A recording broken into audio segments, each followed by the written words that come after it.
చుక్కలోకెక్కినాడు చక్కనోడు, ఎప్పటికీ ఎవ్వరికి చిక్కనోడు.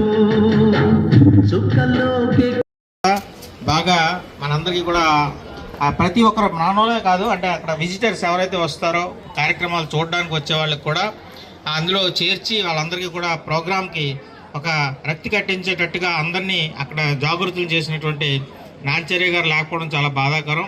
ఆయన నాకు చాలా కాలం నుంచి తెలుసు. ఎందుకంటే మేము అల్లీపురంలో ఉండేవాళ్ళమి. అల్లీపురంలో ఆయన మా ఫ్రెండ్ ఇంకొక అతను వెంకట్రావు అని ఉన్నారు, ఆయన కూడా పోర్ట్ ట్రస్ట్, వాళ్ళ ఫాదర్ జాబ్ అతనికి వచ్చింది. అయితే ఏంటంటే ఆ వెంకట్రావు లాయర్ గారు అనేవారు, ఎందుకంటే మా అన్నోడు బిఎల్ చేశాడు, లాయర్ గారు అనేవారు. అప్పుడు నేను కూడా అక్కడ ఉండేవాడిని. వెంకట్రావు అంటే నాకంటే పెద్దే, ఒక 8 years 10 years పెద్ద నాకంటే. అయినా కూడా మరి ఫ్రెండ్లీగా ఉండేవాళ్ళం మేమిద్దరం.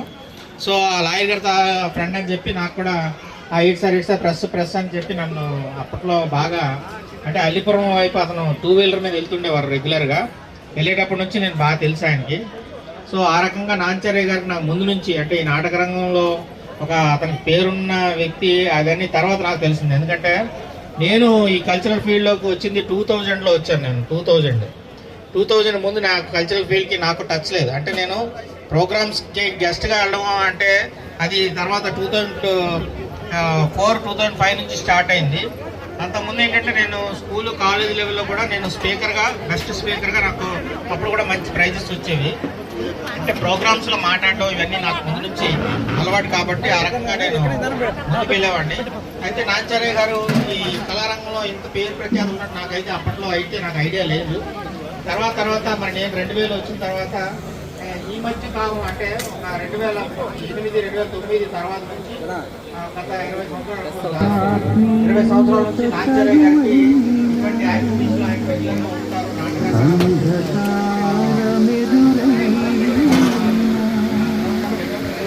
బ్రతకడమే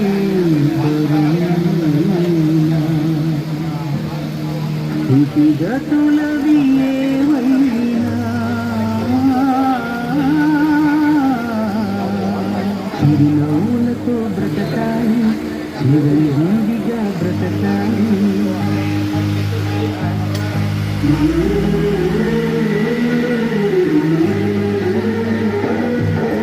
చిరునవ్వులతో బ్రతకాలి, చిరంజీవిగా బ్రతకాలి.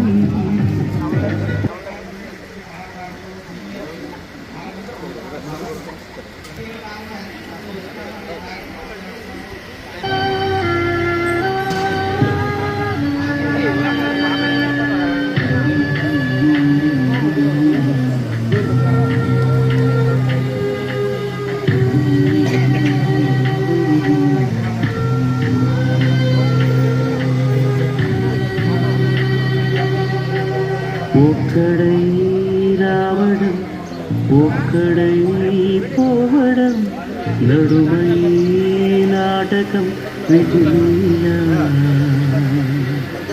వెంటై బంధము, రక్త సంబంధము, తోడుగా రాదుగా తుదివేళ.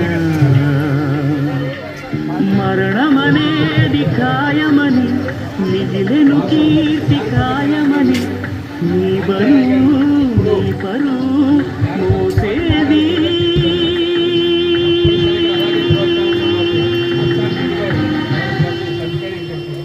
అతనికి ఇవ్వాలనిపించాలంటే తను చేసిన ఒక పని ఉండిపోయింది.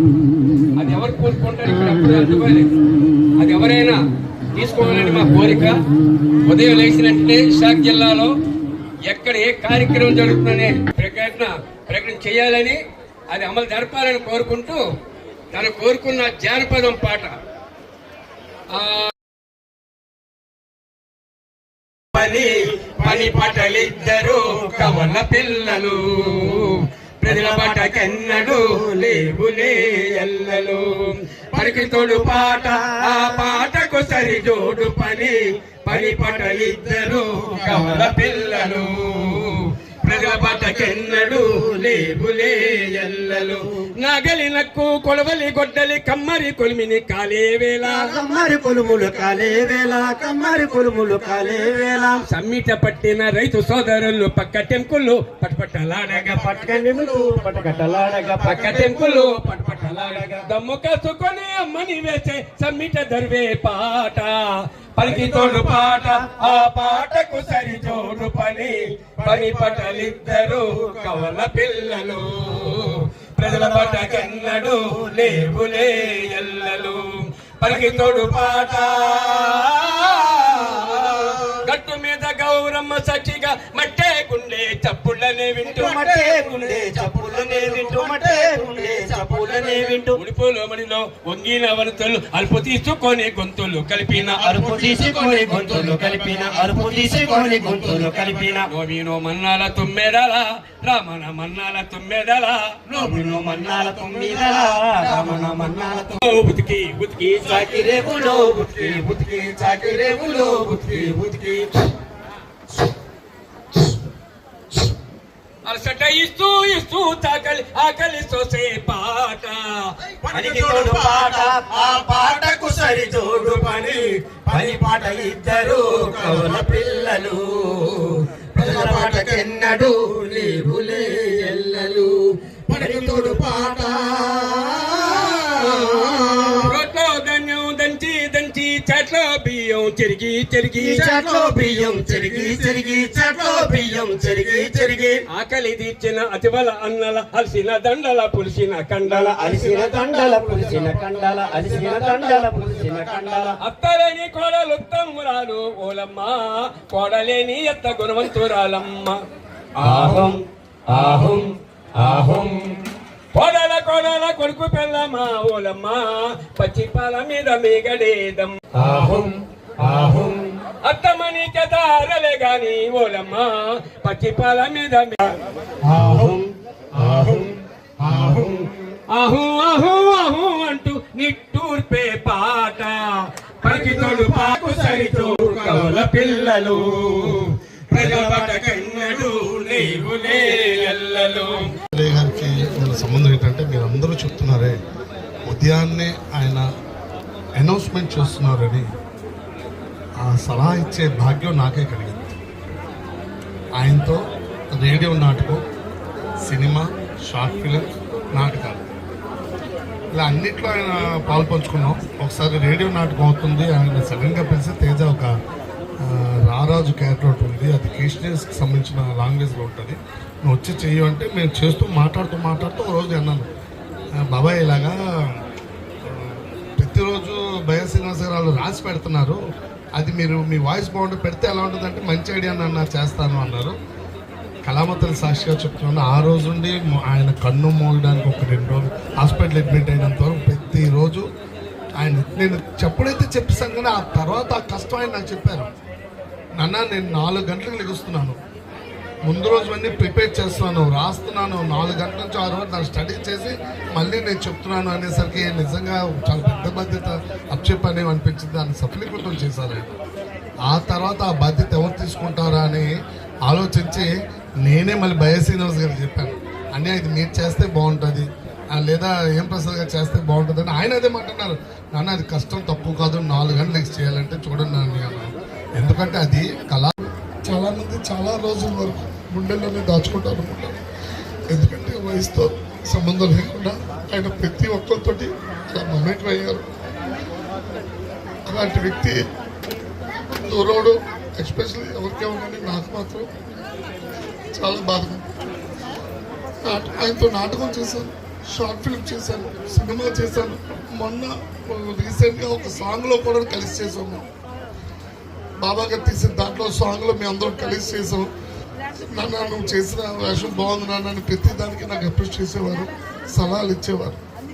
సో అలాంటి ఒక తండ్రిని పోవటం చాలా బాధగా ఉంది. నా పేరు రామకృష్ణ, కండు చిదంబరం గారు వాళ్ళ 2వ అబ్బాయిని.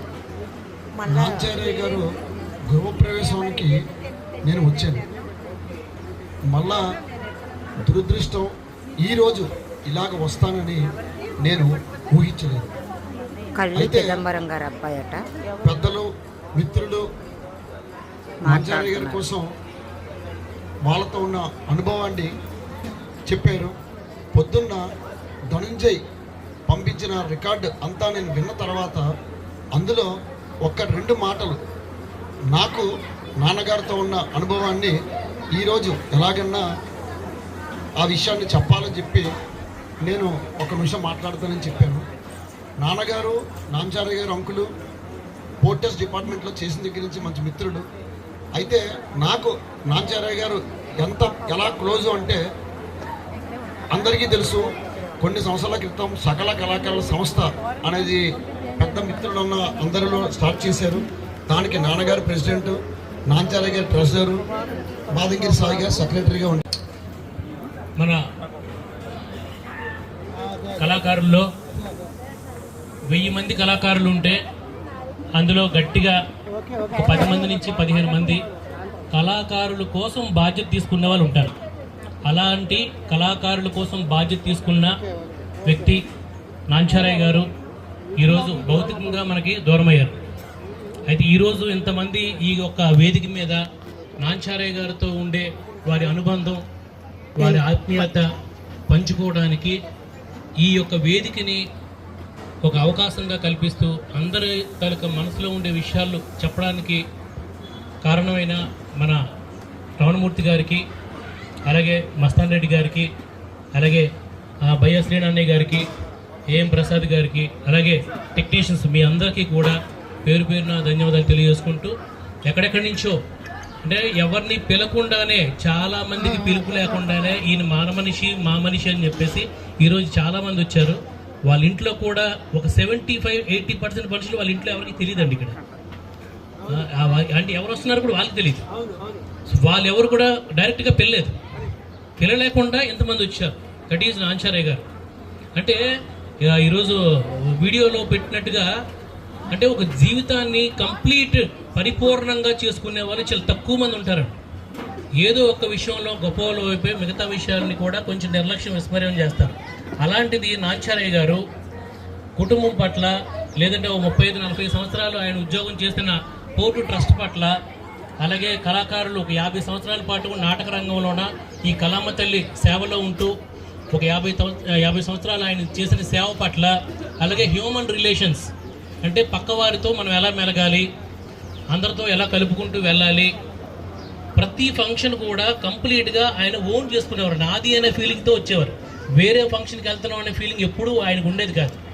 సార్ ఏదైనా సాయం చేసి పెట్టండి అని చెప్పేసి ఒక పాటల ప్రోగ్రాం కానీ, ఒక నాటకం కానీ, లేకపోతే నాలాంటి ఎవడో ఒక సినిమా కానీ, లేకపోతే ఒక సాంగ్ కానీ తీసేటప్పుడు హెల్ప్ అడిగితే కంప్లీట్గా ఆయన ఓన్ చేసుకొని అందరికన్నా టైం పంక్చువాలిటీతో వచ్చి ఏ చిన్న పనైనా వయసుతో సంబంధం లేకుండా, ఆయన కేటగిరీతో సంబంధం లేకుండా చిన్నపిల్లలతో కలిసిపోయి అక్కడ మీకు గేట్ దగ్గర పాసులు ఇవ్వమంటే పాసులు ఇస్తారు, స్టేజ్ మీద మెమెంటో సెట్ చూసుకోమంటే చూసుకుంటారు. ఎనీథింగ్ ఏ పని అయినా సరే అది చిన్నదా పెద్దదా అని కాకుండా అంత పాజిటివ్ వైబ్, అంత నిస్వార్థం, అంత విలువలతో కూడిన జీవితాన్ని ఆయన జీవించి కంప్లీట్గా నాలాంటి వారికి ఒక మనిషి ఎలా బతకాలి, ఒక మనిషి ఎలా ఉండాలంటే నాంచారయ్య గారిలాగా ఉంటే చాలు అన్నంత గొప్ప ఫిలాసఫీ అనేది మాటలతో కాకుండా ఆయన జీవన విధానం ద్వారా మాకు చెప్పారు. నేను అదే మనస్ఫూర్తిగా నమ్ముతానండి. అంటే ఎలా ఉండాలి అంటే ఇలా ఉండాలి కంప్లీటెడ్గా. అంటే ఒక కళాకారుడు ఎప్పుడు కూడా చాలామంది ఇంతకలా పెద్దవాళ్ళు చెప్పినట్టుగా మన భాస్కరాచార్య గారు చెప్పారు, కళాకారుడు ఎప్పుడు కూడా ఆ కళలో ఉండి, ఆ ట్రాన్స్లో ఉండి, ఆ వ్యసనంగా చేసుకొని ఇంటిని విస్మరిస్తారు, ఇంట్లో బాధ్యతలు విస్మరిస్తారు, లేదంటే ఆరోగ్యం విస్మరిస్తారు. అలా కాకుండా ఆయన అన్నిటినీ బ్యాలెన్స్ చేసుకుంటూ, నిజంగా చెప్పాలంటే ఆయన అమెరికాలో ఉండేటప్పుడు కూడా వాళ్ళ మనవళ్ళతోటి సరదాగా ఆడుకునే ఫోటోలు కూడా పంపిస్తూ ఆనందించేవారండి. సో అలాగా ఈరోజు ఆయన కోసం ఇక్కడ మాట్లాడుకుంటూ ఆయన తల స్మృతులు, ఆయన తల జ్ఞాపకాలు ఈ ఒక్క క్షణం ఈరోజు ఈ వేదిక మీద మాత్రమే కాదండి, ఆయన అందరి మనసుల్లో కూడా మా బ్రదర్ రవితేజ గారు చెప్పినట్టుగా అందరి మనసుల్లో కూడా గట్టి ముద్ర వేసేస్తారు. అంటే చాలామంది మన లైఫ్లో వస్తుంటారు పోతుంటారు, కానీ కొంతమంది ఎప్పటికీ మన లోపల ఉండిపోతారండి. మన చిదంబరం గారు కూడా ఆయన కూడా మేము ఎప్పుడు ఆశ్చర్యపోయేవాడిని. మీ ఫాదర్ గారిని చూస్తే చిన్న చిన్న ఫంక్షన్లకు వచ్చేస్తే ఇదేంటి సినిమా యాక్టర్ కదా, ఈయన ఇలా రాకూడదు కదా, ఈయనకంటే ఒక స్టేచర్ ఉండాలి కదా, అంటే ఏం లేదు భుజం మీద చేసుకుంటూ, అంటే ఏ కళాకారుడి ఇంట్లో ఏ ఫంక్షన్ జరిగినా అది ఆయన ఫంక్షన్గా భావించారు మీ నాన్నగారు. అప్పుడు మేము షాక్ అయ్యేవాళ్ళు. అందరూ చిదంబరం గారు వచ్చారంటే ఆ వీధిలో పెద్ద పెద్ద జనాలు వచ్చేసేవారు ఆయనతో ఫోటో దిగడానికి, చూడడానికి. ఆయన మాత్రం ఎవరిని కూడా కాదనకుండా అందరూ నా మనుషులే అనుకున్నారు. అలాంటి కళా కార్యక్రమాల విషయంలో కూడా చిదంబరం గారు చాలా క్యాలిక్యులేటెడ్గా ఆ బుక్ రాశారు కదండి, అద్భుతమైన బుక్ అది, ఆ డైరీ అద్భుతం. అంటే వాళ్ళకి మేము ఈ భూమి మీద ఉన్నంత వరకు కళాకారులకు ఏదో చేయాలి, మా వల్ల ఏదో మంచి జరగాలి అనేది దృఢ సంకల్పంతో ఎన్నో చేశారు. అంత అంటే ఎంత పరాకాష్ట అంటే కళాభారతి స్టేజ్ మీద ఒక ప్రోగ్రామ్ అవుతుంటే ఒక వెంటిలేటర్ పట్టుకొని వచ్చారు. ఇంట్లో ఎవరింట్లో ఒప్పుకోరండి, పైపు వచ్చి అంటే అంత ప్రాణం కన్నా ఎక్కువ బ్రీఫ్ కేస్. ఏం సార్ కొంచెం వాళ్ళ నుంచి వాళ్ళంత చేయలేం, కానీ మనకు సాధ్యమైనంత మేరకు ఒక బాధ్యతగా ఉంటూ అందరూ మంచి కోరుకుంటూ వాళ్ళు ఏదైతే వాళ్ళ జీవన విధానం ద్వారా చెప్పారో దాంట్లో కొంచెం ఆచరించినా సరే జీవితం సంతోషంగా ఉంటుంది, మనశ్శాంతిగా ఉంటుంది, పరిపూర్ణంగా ఉంటుంది. ఈ యొక్క అవకాశం కల్పించిన మస్తాన్ రెడ్డి గారికి, భయ్య శ్రీనాన్నయ్యకి మరొకసారి నా ధన్యవాదాలు తెలుపుకుంటూ, చివరిగా దయచేసి ఏంటంటే ఒక 60-70 ఇయర్స్ తర్వాత మీకు ఎంత కళల పట్ల ఇంట్రెస్ట్ ఉన్నా సరే తప్పుగా అనుకోకుండా మీ నిద్ర పట్ల, మీ భోజనం పట్ల, మీ టైం పట్ల శ్రద్ధ తీసుకుంటూ మీరు బాగుంటేనే అంతా బాగుంటుంది. గీత దాటొద్దు, ఎందుకంటే మీరు మాకు చాలా ముఖ్యం. దయచేసి ఈ విషయం గమనించుకుంటారని కోరుకుంటూ నమస్కారం. దయచేసి